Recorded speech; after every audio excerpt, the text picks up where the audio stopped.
तो का हाल है? ठीक है। तो आज आप लोगों के लिए हम लेकर आ गए हैं कक्षा 10 जो गणित पढ़ने वाले हैं उसका एक्सरसाइज 1.3 लेके आ गए हैं। ठीक है। और आप लोग को इतना पता है कि हम प्रत्येक शाम में 4 दिन, प्रत्येक दिन शाम में 4 बजे, पता नहीं हम क्या क्या आज बोल रहे हैं, प्रत्येक दिन जो है शाम में 4 बजे हम आप लोगों के लिए गणित का जो है एक एक वीडियो लेके आ रहे हैं जिसमें एक एक एक्सरसाइज खत्म कर रहे हैं।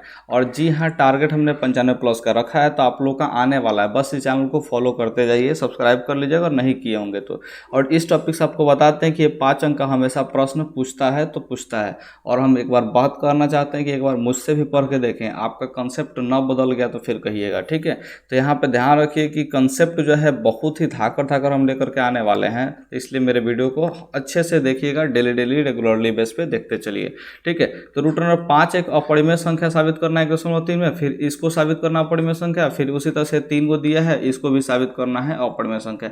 इसमें मेन जो होता है रूट नंबर 5 को साबित करना, क्योंकि इस टाइप के सवाल जो है पूछे जाते हैं। रूट नंबर 3 पूछ सकता है, रूट नंबर 2 पूछ सकता है, रूट नंबर 7 पूछ सकता है, रूट नंबर 11 पूछ सकता है। इस टाइप का सवाल जो है हमेशा आप लोगों से पूछ सकता है। ठीक है।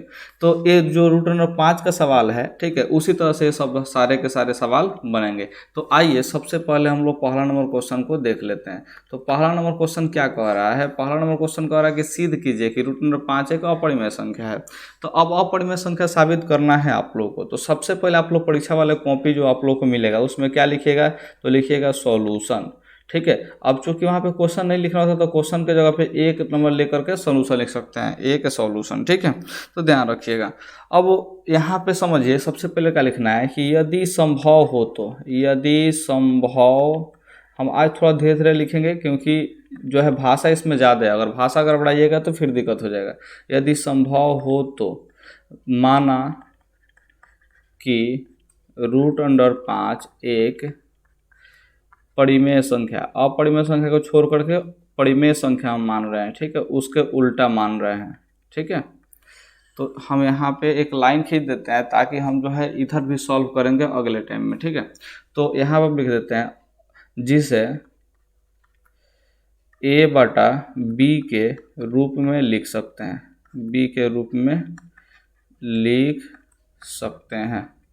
जाहिर सी बात है कि अगर कोई परिमेय संख्या है तो उसको हम a बटा b के फॉर्म में लिख सकते हैं, यानी कि p बटा q के फॉर्म में लिख सकते हैं, जहाँ q कभी भी 0 के बराबर नहीं होता है। ठीक है। तो लिख सकते हैं अर्थात रूट अंडर 5 बराबर a बटा b।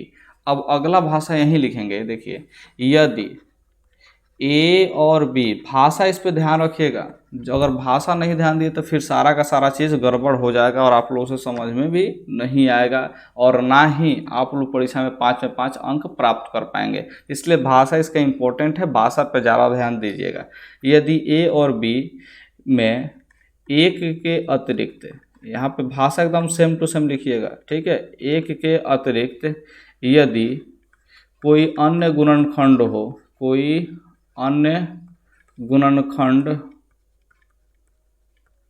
हो तो उसे समाप्त कर सहअभाज्य बना लें। सहअभाज्य बनाने पर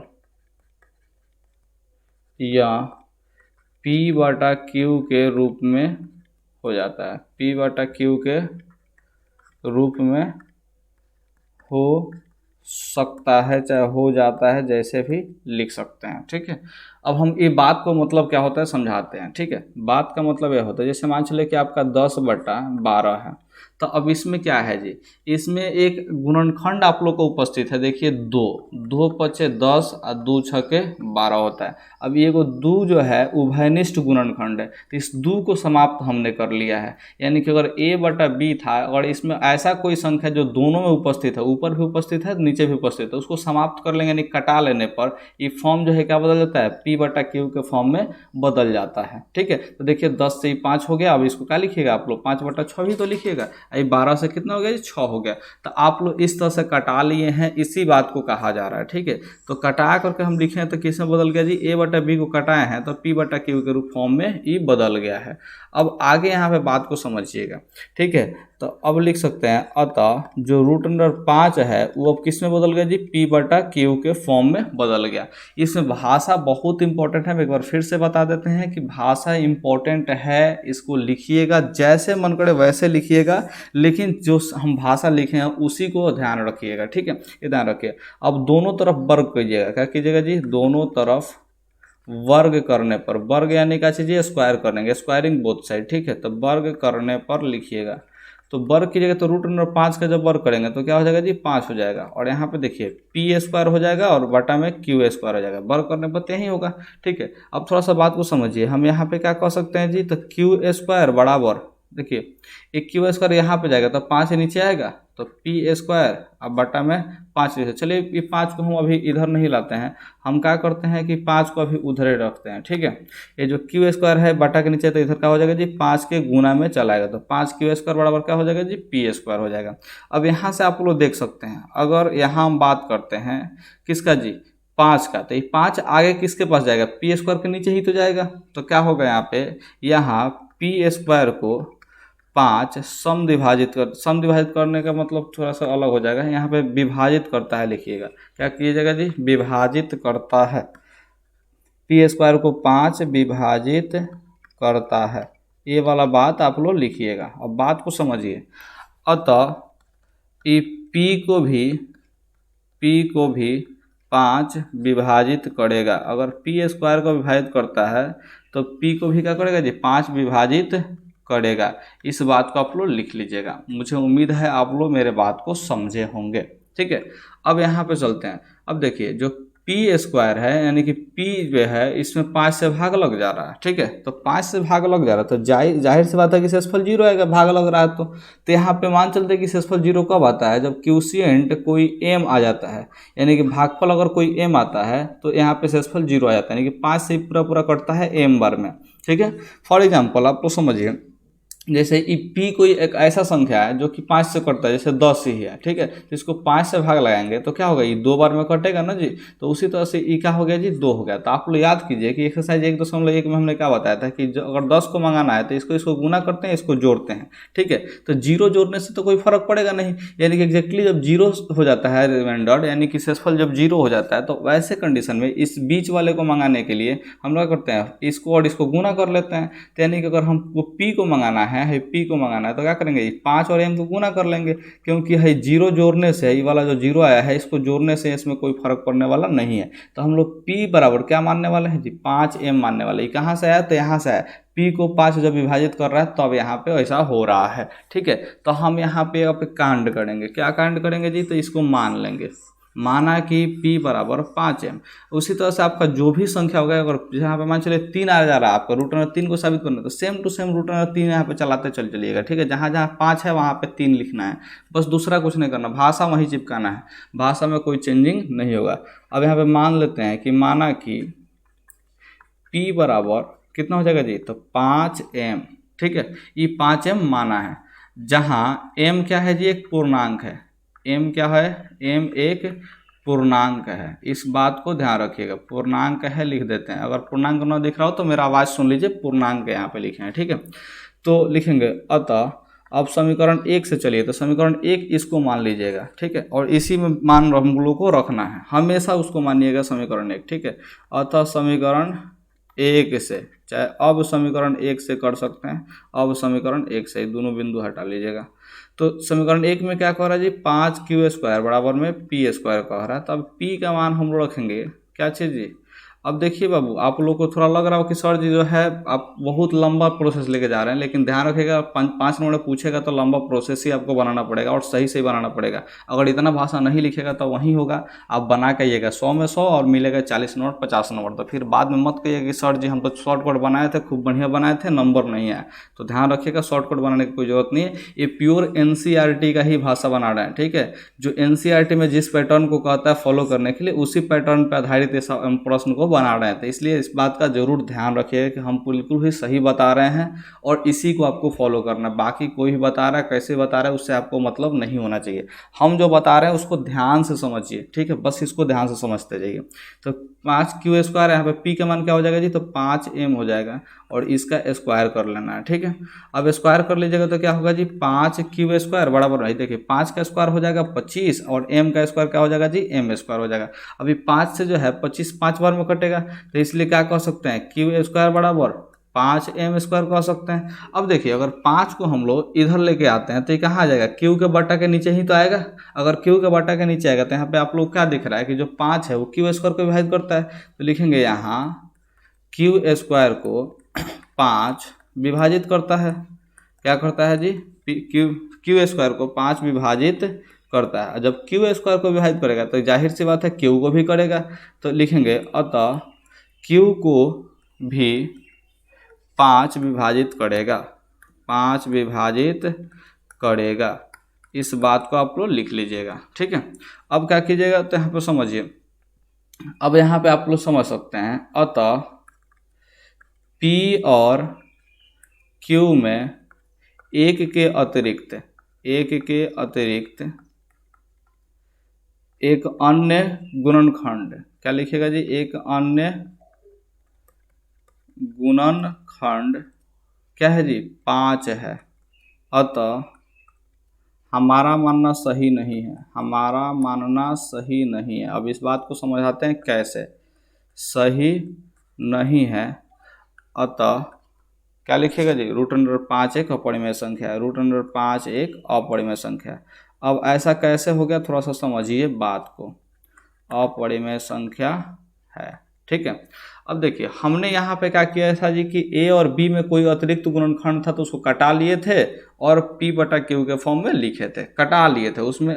अब देखिए जैसे हम आपको समझाए थे कि 10/12 है, तो इसको 2 से कटाने के बाद कितना हो गया था जी, 5/6 हो जाता है। तो अभी 5/6 जो है इसका अगर HCF हम लोग देखें, कितना देखिए जी, HCF, ठीक है।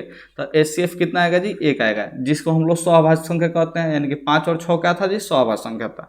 लेकिन यहाँ पे आप लोग स्पष्ट रूप से देख सकते हैं कि यहाँ पे P को जो है 5 काट रहा है, यानी कि जो P/Q है इसको देखो, P/Q जो है इसको 5 से काट रहा है तो कट जा रहा है। और यहाँ पे कह रहा है कि Q को जो है 5 से विभाजित करे तो Q को जो है 5 से भी कट जा रहा है, ठीक है। तो इसका मतलब क्या हुआ जी, P/Q जो है ये 5 से कटने वाला संख्या है, तो इसमें जो सहभाज्य संख्या माने थे, यानी कि HCF जो 1 माने थे वो 1 तो प्राप्त हुआ नहीं। अब HCF इसका क्या होगा जी, 5 प्राप्त होगा, क्योंकि 5 से दोनों का दोनों संख्या कटता है। तो अगर 5 से दोनों संख्या कटता है तो इसका मतलब कि 1 के अतिरिक्त एक और गुणनखंड 5 आ गया, तो 5 आ गया तो इसका मतलब हम सही नहीं माने थे कि परिमेय संख्या है, हम जो है गलत माने थे। ये विरोधाभास उत्पन्न हो रहा है, तो किसकी वजह से हो रहा है, हमारे गलती मानने की वजह से ही तो उत्पन्न हो रहा है। तो गलती माने हैं तो उस गलती को एक्सेप्ट कीजिए और फिर वापस से कह दीजिए कि परिमेय संख्या अपरिमेय संख्या है, ठीक है। तो यहाँ पे अंत में लिख दिया गया कि अतः √5 है वो एक अपरिमेय संख्या है। उम्मीद है आप लोग इस बात को समझे होंगे। अगर समझे हैं तो बिना ताली बजाए थोड़ा सा लाइक कर दीजिए, और लाइक करने के साथ साथ इसका स्क्रीनशॉट भी ले लीजिए, क्योंकि ये बहुत ही इंपॉर्टेंट क्वेश्चन है और ये आप लोगों को परीक्षा में 5 नंबर का पूछ सकता है। तो जल्दी से स्क्रीनशॉट ले लीजिए, क्योंकि हम अगले क्वेश्चन पे चलने वाले हैं। मुझे उम्मीद है कि आप लोग स्क्रीनशॉट ले लिए होंगे। अगर ले लिए हैं तो अगला क्वेश्चन यानी कि 2 नंबर क्वेश्चन पे हम लोग आ जाते हैं। अब ऐसे क्वेश्चन जो है बहुत ही ईजी होते हैं, बहुत ही आसान होते हैं, और ये 2 अंकों के लिए पूछे जाते हैं। कितने अंक के लिए पूछे जाएंगे जी, 2 मार्क्स के लिए पूछे जाएंगे। और ये जो 2 नंबर क्वेश्चन बता रहे हैं उसी पर आधारित आप लोग का 3 नंबर भी क्वेश्चन बनेगा। तो 2 नंबर क्वेश्चन बहुत ही ध्यान से समझने का प्रयास कीजिएगा, ठीक है। अब यहाँ पे हम क्या कह रहे हैं, सॉल्यूशन लिखने के लिए कह रहे हैं, ठीक है। और सेम टू सेम वैसा ही मानिएगा, लेकिन ये जो है बहुत आसानी से बन जाएगा, थोड़ा ही दूर में बन जाएगा। तो लिखेंगे माना कि, यदि संभव हो तो माना कि यहाँ पे लगा लीजिएगा, यदि संभव हो तो माना कि √3 + 2 √5 एक परिमेय संख्या है। क्या मान लीजिएगा जी, एक परिमेय संख्या है, ठीक है, हम मान लिए।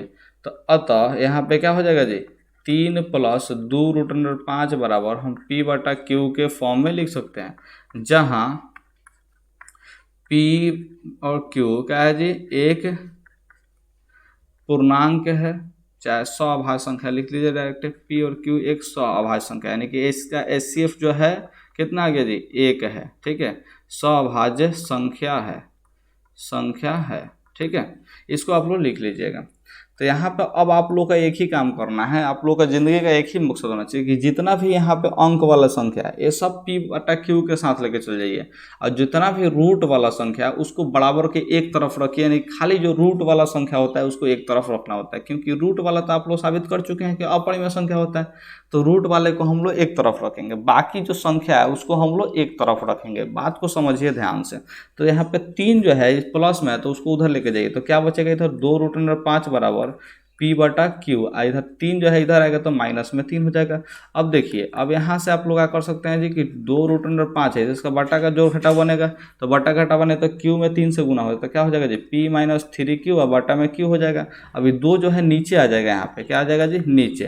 तो देखिए √5 बराबर क्या हो जाएगा पी माइनस 3 क्यू, और बटा में 2 क्यू हो जाएगा, पी माइनस 3 क्यू बटा में 2 क्यू हो जाएगा। तो आप लोग यहाँ पे आप लोग देख सकते हैं कि ई वाला जो है परिमेय संख्या के ही रूप में रह गया, और ई वाला जो है अपरिमेय संख्या के रूप में, बटा के रूप में है, यानी क्या चीज था जी परिमेय संख्या, और पी और क्यू को भी हम क्या माने थे सहभाज्य संख्या, यानी कि अभी जो है अंक है, ठीक है 1 2 3 में का ये सब अंक है। अब इस बात को ध्यान रखिए, तो ई यानी कि इसका मतलब क्या चीज ई जो है परिमेय संख्या है, और ई वाला अपरिमेय संख्या जो कि कभी बराबर नहीं हो सकता, ठीक है। तो लिखेंगे चूंकि √5 एक अपरिमेय संख्या है, क्या लिखिएगा जी √5 एक अपरिमेय संख्या है, ठीक है, तथा p माइनस 3q और बटा में 2q एक परिमेय संख्या है, एक परिमेय संख्या है जो कि कभी भी बराबर नहीं हो सकते, जो कि कभी भी बराबर नहीं हो सकते, ठीक है, बराबर नहीं हो सकते। अतः हमारा मानना क्या है जी सही नहीं है, अतः हमारा मानना सही नहीं है। अतः क्या है जी 3 + 2√5 एक अपरिमेय संख्या है, परिमेय संख्या न होकर क्या है जी अपरिमेय संख्या है, ठीक है। तो यहाँ पे आप लोग ध्यान दे सकते हैं कि 3 + 2√5 जो है क्या होएगा जी अपरिमेय संख्या हो गया, ठीक है। तो इस बात का आप लोग ध्यान रखिएगा। तो अब यहाँ पे आप लोग समझिए थोड़ा सा 3 नंबर क्वेश्चन, 3 नंबर क्वेश्चन क्या कह रहा है, तो यहाँ पे सिद्ध कीजिए कि निम्नलिखित संख्या अपरिमेय संख्या, तो एक क्या है जी यहाँ पे बटा में √3 है, तो सेम टू सेम वही सॉल्यूशन कीजिएगा। 1 नंबर का जो है सॉल्यूशन यहाँ पे कर रहा है, ठीक है। 1 नंबर का सॉल्यूशन क्या कीजिएगा, मान लीजिएगा यदि संभव हो तो माना कि 1/√2 एक परिमेय संख्या है, इसको भी सेम टू सेम आप लोगों को मान लेना है, 1/2 जो है परिमेय संख्या है, ठीक है। अतः यहाँ पे क्या लिख सकते हैं जी 1/√2 को लिख सकते हैं p/q के फॉर्म में, ठीक है, जहाँ पे p और q क्या मान लेंगे जी सहभाज्य संख्या, p और q सहभाज्य संख्या है। इस बात को आप लोग याद कर जाइए कि हम लोग को सहभाज्य संख्या मानना है। सहभाज्य संख्या मतलब क्या हुआ जी कि इसका HCF निकालेंगे तो 1 आएगा, जो p और q का HCF निकालेंगे तो कितना आएगा जी 1 आएगा। इस बात का प्रमाणित है सहभाज्य संख्या, ठीक है। इस बात को ध्यान रखिए। अब आप लोग को हम क्या बताए थे कि जो रूट वाला संख्या है उसको एक तरफ रखना है, बाकी सबको दूसरे तरफ भेज देना है। तो देखिए यहाँ पे ये जो रूट वाला संख्या है इसको p में गुना कर सकते हैं क्या, तो आप लोग कहेंगे जी हाँ, ये रूट वाला जो संख्या p में गुना हो सकता है तिरछा तिरछी, और q में 1 से गुना होगा तो क्या होगा जी q हो जाएगा। अब यहाँ पे आप लोग समझ सकते हैं कि जो √2 है ये बटा में देखिए p को अगर उधर भेजते तो q/p हो जाएगा, तो ये तो परिमेय संख्या का परिमेय संख्या ही रह गया, आई वाला क्या हो गया जी अपरिमेय संख्या हो गया। तो फिर नीचे लिखेंगे चूंकि √2 एक अपरिमेय संख्या है, एक अपरिमेय संख्या है, ठीक है, तथा q/p एक परिमेय संख्या है। तो इस बात को आप लोग लिख लीजिएगा परिमेय संख्या है, जो कि कभी भी एक दूसरे के बराबर नहीं हो सकते, जो कि बराबर नहीं हो सकते, अतः हमारा मानना सही नहीं है, अतः हमारा मानना सही नहीं है। इस बात को आप लोग लिख लीजिएगा। इसलिए क्या कह सकते हैं जी जो भी बात था उसको अपरिमेय संख्या लिख लीजिए। 1/√2 जो है अपरिमेय संख्या है, अपरिमेय संख्या है, ठीक है। तो इस बात को ऐसे ही प्रूफ कीजिएगा तो आपका 2 अंक आ जाएगा। सेम टू सेम अगर मान के चलिए आपको प्रूफ करना है कि 7√5 को, तो यहाँ पे एक बटा √5 है ना, इसको हम क्या करेंगे जी 7√5 से हम रिप्लेस कर देंगे, ठीक है। और यहाँ पे हम लोग कैलकुलेशन करेंगे, फिर रूट वाला को एक तरफ करेंगे, अब बाकी संख्याओं को एक तरफ कर देंगे, ठीक है। तो आइए हम लोग कर लेते हैं बाकी संख्याओं को एक तरफ और रूट को एक तरफ कर लेते हैं। तो यहाँ पे समझिए कि 7√5 है, 7√5 इसको परिमेय संख्या माने हैं, तो क्या कर सकते हैं जी 7√5 बराबर में p/q। तो यहाँ पे आप लोग क्या कर सकते हैं जी, तो यहाँ पे आप लोग जो है √5 को देखिए, सब बच्चा जो आके बिना मतलब का हल्ला कर रहा है, तो मन तो कर रहा है कि थोड़ा सा मैंने कि डांट उड़ दे, लेकिन नहीं डांटेंगे क्योंकि सब प्यारा प्यारा बच्चा है, ठीक है। तो यहाँ पे 7 जो है गुना में है, तो यहाँ पे क्या आ जाएगा जी बटा के नीचे आ गया, ठीक है। तो यहाँ पे आप लोग क्या कर सकते हैं जी, देखिए ये 7q हो जाएगा, ये 7 जो है गुना में था वो कहाँ चला गया जी बटा के नीचे आ जाएगा, तो ये 7q हो जाएगा नीचे। तो अब आप लोग देख सकते हैं स्पष्ट रूप से कि जो √5 है वो क्या हो गया जी, √5 एक अपरिमेय संख्या हो गया, यहाँ पे p/q जो 7q है वो क्या हो गया जी एक अपरिमेय संख्या। तो ये दोनों एक अपरिमेय संख्या परिमेय संख्या कभी भी एक दूसरे के बराबर नहीं हो सकता, तो इसलिए हमारा मानना सही नहीं है। और इसीलिए क्या हो गया जी 7√5 है एक अपरिमेय संख्या हो गया। तो आप लोगों के लिए होमवर्क देते हैं कि इसको भी अपरिमेय संख्या साबित करना है। इसमें सेम टू सेम क्या करना है, 6 को खाली उधर भेज देते, √3 बराबर के एक साइड रह जाएगा, अब बाकी 6 जो उधर चल जाएगा, तो उधर वाला परिमेय हो जाएगा, √2 क्या हो जाएगा जी अपरिमेय हो जाएगा। तो फिर से आप लोग कहिए कि ये भी दोनों बराबर नहीं हो सकता, तो हमारा मानना सही नहीं है, इसलिए ए वाला भी क्या है जी अपरिमेय संख्या है। तो मुझे उम्मीद है कि आप लोग इस वीडियो में जो भी बात बताए हैं समझ में आया होगा, और 1.3 आप लोग खत्म कर लिए हैं, ठीक है। और ख़त्म कर लिए हैं तो आप लोग इस चैनल को सब्सक्राइब कर सकते हैं, क्योंकि अगला वीडियो में जो है हम 1.4 का सोल्यूशन लेकर के आने वाले हैं, ठीक है। तो 1.4 का सोल्यूशन के लिए इंतजार कीजिए, क्योंकि हो सकता है कि कल मेरा वीडियो ना आए या फिर आ भी जाए, ठीक है। तो आप लोग इसका कोई हम गारंटी अभी नहीं दे रहे हैं, लेकिन हाँ परसों पक्का वीडियो आएगा, ठीक है। तो आप लोग से उम्मीद है कि आप लोग मेरे बात को समझे होंगे, ठीक है। समझे हैं तो जल्द से जल्द सब्सक्राइब कर लीजिए। Okay bye.